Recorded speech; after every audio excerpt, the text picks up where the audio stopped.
of cannabis and what it has in the region. Last year we talked to Bruce and his staff. He said, no, let's wait another year. There's going to be big change.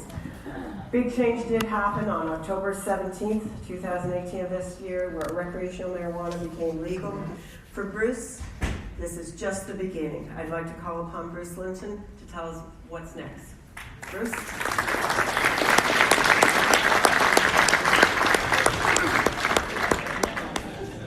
Excellent.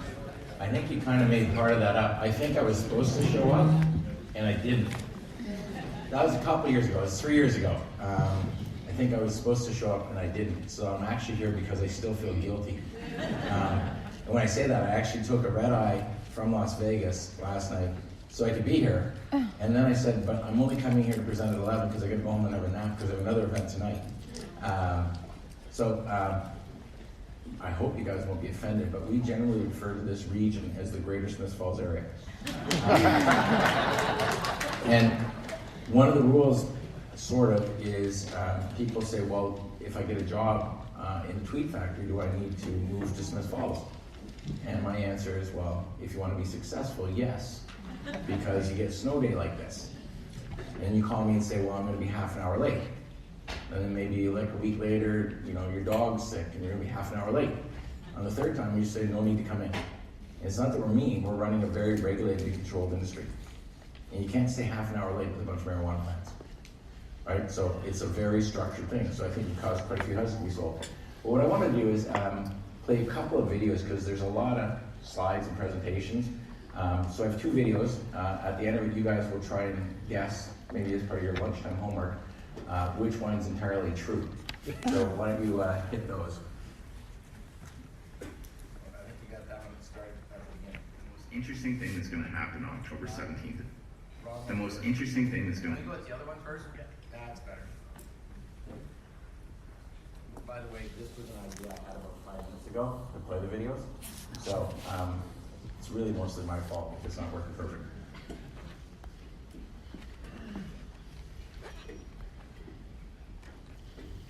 You gotta pull it right now. I don't think that's...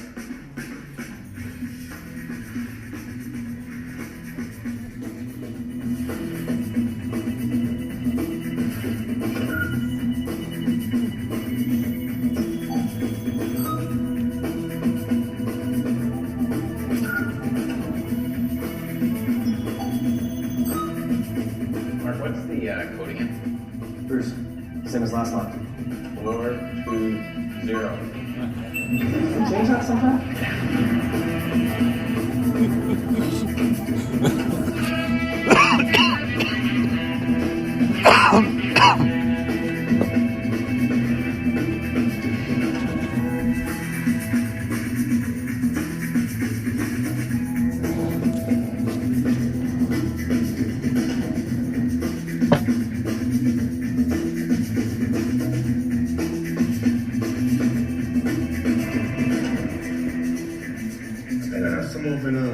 Saudi Arabia want to get you back. Oh, you ready to take off, baby? Yes, sir. Oh, where we go?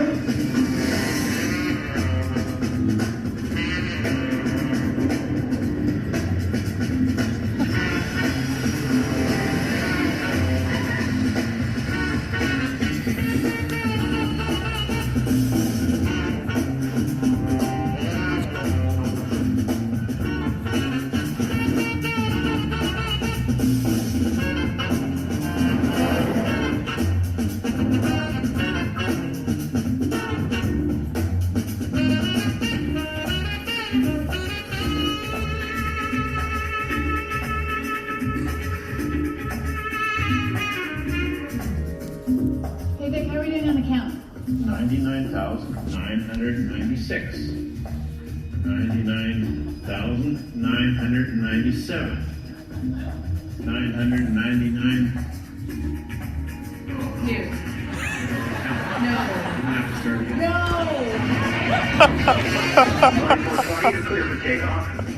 LES 420 ready to push off. The clones transfer to Columbia. See you in the sky. Oh, man. You know what time it is? It's 420, baby. Colombia, y'all gotta wait. We'll get back.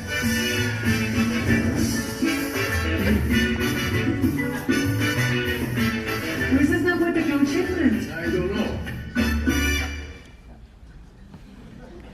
So as he cues up that one, you recognize a couple of the characters. Everybody who's in there is internationally famous. There's a gentleman who we work with who's out of the Netherlands who had a TV show called Strain Hunter, and it's a big deal. So essentially every person in there, if you're on the inside of the cannabis story, got the real story, which is we're really hooked up with the best in the world. And what we're doing is taking plants produced in Smiths Falls and filling up a 1.7 million square foot greenhouse and a 1.3 million square foot greenhouse. And in Mirabel, Quebec, we had to do the same thing to fill up a 700,000 square foot greenhouse. And now we have all of our assets sort of in place and running. So the next one is actually the fake one. No, you gotta pull it back to the start, I think. Okay, go ahead, start it.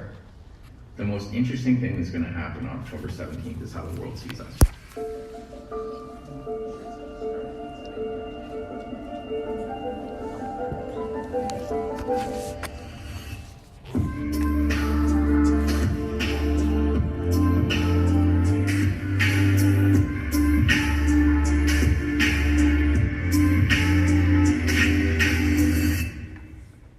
It starts at the center of Smiths Falls, and it goes out to all the places around the globe that you see. Even though we've grown from 5 people, it'll be the same message that's been around the whole time. People really believe in what we're doing, they're passionate about the company, and you can't achieve what we've achieved without having that kind of a culture. We filed a lot of patents. We've figured out a lot of things, and when you add a 0 to the scale, you change everything. We're building on this massive scale, and we're going to take all of that learning and apply it to these other markets. Before the country's thinking of doing it, we're already in that country helping them think about what they're going to do. Canopy is on a roll. It has momentum. The rest of the world looks at us and says, oh my God, we live in the Stone Age. Look at Canada's doing. We have all of those pieces. We know how to build something quickly. We know how to build it right. And the effect of that is they have a lot to learn and we have a lot to offer. Typically, the headline does not read, innovation initiated in Canada to lead the world. But when it comes to cannabis, it is. For 5 years, this has largely been an exercise about credibility. When this all started, the idea that anything would be happening with cannabis anywhere was a big deal. Then with Constellation, then we started looking at it and saying, well, why wouldn't we actually ask the New York Stock Exchange, would you like to have the first listed marijuana company on the New York Stock Exchange? And quite appropriately, their answer was no, of course not, that's a terrible idea. And Tim did a great job because he came up with one question I think actually changed everything. He said, well, what if a company listed on your exchange bought us? Would they have to leave? I got a call, and they said, congratulations, Tim. The board of directors for the New York Stock Exchange met just on Canopy, and you guys are in. For us, it's this continual progression of building something that's not just a cannabis company, and everybody's proud of what we're accomplishing. Canopy is the thing you buy stock in, and that's because it's very nice to be under a canopy. Tweet that says, come on board, we're going to welcome you, we're going to be capable and confident, but we're also still going to have fun. And then Spectrum says, we're all going to get old. A bunch of us are going to get sick in different ways. Whether it's the people who have to go through oncology or can't sleep, medical cannabis will no longer be a fake name. It'll be a real name because it will be medicinally validated and there won't be anybody who says it can't do what we can make the claims it does. Canadians have for many, many years been used to getting their cannabis from a guy behind a store. The only information you have is what that person gives you, and by definition you can't trace it back, and that's going to change. So October 17th, I think, is fairly easy for us. You know, it's not necessarily about the first order or the second order, it's about the third order and the fourth order that a province makes and that retailers make. But we need to be ready, not just with product day one, but with product for 3 months in, 6 months in, and that we have a sales team that is out and ensuring the education happens, that people pick the right product. And when you get your first experience, it's such a well-informed, positioned, curated, knowledge-driven education platform you've walked into. You're not going to walk away from that saying, wow, I got some dank kush. You're going to walk away from that saying, I got some great value. I actually appreciate how this works, and I trust them. Think about the next year. It's building out the bench, the talent, the systems, allowing us to continue to scale up with the pace of activity that we have in the works. We started as a medical cannabis company, and that has now spread into a recreational cannabis company, and we'll see animal products, and we'll see CBD-focused products, and then we'll see it across a bunch of regions. We're not trying to tell people what to do or sell them anything. We're just giving them enough to think about that they have to actually think. And when they think, they might decide that cannabis could be helpful for their pet, maybe for them, maybe medically for somebody around them. Maybe it's a better option for them to socialize with. What we're trying to do is just make them think.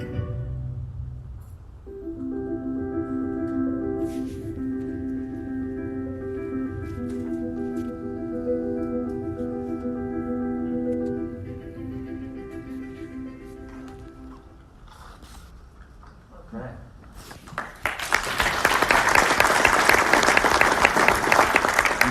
That video was first played in a building. I haven't been in. So this week I was in Smiths Falls on Monday, and New York Tuesday, Wednesday, and Las Vegas Thursday, and here today. And when I left Smiths Falls on Monday, we were in the process of knocking down a building up at the corner that used to be called Shorewood Packaging.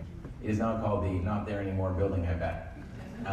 And the reason we had to knock it down, and it really bothered me, is because they put all of the utilities on the wrong side of the building. Because we've got a 14-acre parcel of land, and where the building was situated, the building was in the wrong spot, and it was the wrong place for the utilities. And by the time we fixed everything, it was going to actually take longer and cost more than knocking it down and putting it where we want it. And so that building's last use was playing that video. Because they decided this year we're going to have our AGM, our annual general meeting in Smiths Falls. And it's because we actually didn't need anybody's money anymore. And so I used to hold it in Toronto, and I taught everybody who came to the AGM, and if you come to the AGM, you get a free tweet, free shirt. So when we have meetings, like, everybody shows up. In July, we had a special shareholders meeting, which means we need to officially have you vote in favor of something, but we already have all the votes, and we're telling you that it's passed for sure. But we have to have the event, even though it's a non-event. 300 people showed up, and they all went on bus tours, a bunch went for lunch, and then the ones that came in September all went on tours of the Tweed Tour Center, and they saw this video, and we gave them shirts, and we gave them mugs, and we gave them actually Constellation, where the guys who make Corona, all kinds of phone covers and stuff. But I said, if we want to actually have economic impact, we got to keep getting more dollars dropped through the system. And so that's why we said from now on our AGMs are in Smiths Falls. And people will keep coming, and I think if they're willing to go to Omaha, Nebraska to hear some old guy talk about why he buys insurance companies, surely to God they'll turn up for a cannabis AGM.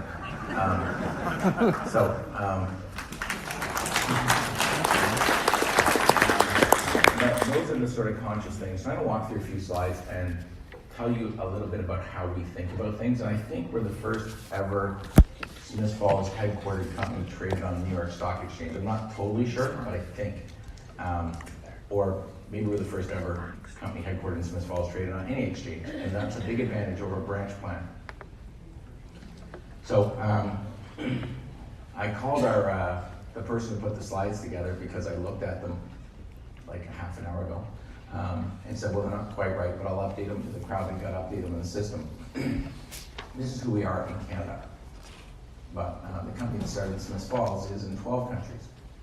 And in Canada, we're kind of coast to coast. There is no province which is selling legal cannabis that doesn't have us. We have about, depending on the province, 30 to 50% market share. What we focused on are the provinces that actually have stores. We really focus on that because when you go on a website and buy stuff, you're for sure going to make a mistake and get the wrong stuff. And if our stuff is what you bought and you bought the wrong stuff, you're going to blame me, even though I couldn't intercept the stupid decision you made. So why not go to a store where you can train staff and then make sure those staff don't let you think you're Snoop Dogg. That's where we've put our focus. And yesterday they put the announcement out for Ontario that there's going to be probably 250 stores quite quickly. And as a taxpayer in Ontario, I think it's actually a pretty prudent decision because we have to sell our cannabis to a warehouse.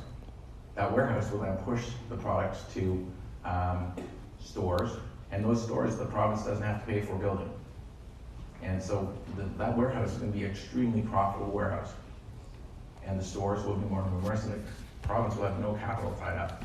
And I think if people will lose their license by selling to anybody who's not over 19, they're probably going to ask everybody who comes in the store for the first 2 years for ID. Doesn't matter what you look like. And so I think that's going to work much better because there are a lot of places where criminals sell cannabis. And if we have 35 stores in a province where we have about 850 liquor stores, that was not going to work. And so we're going to see an evolution. But these are sort of the things we're doing and where we are.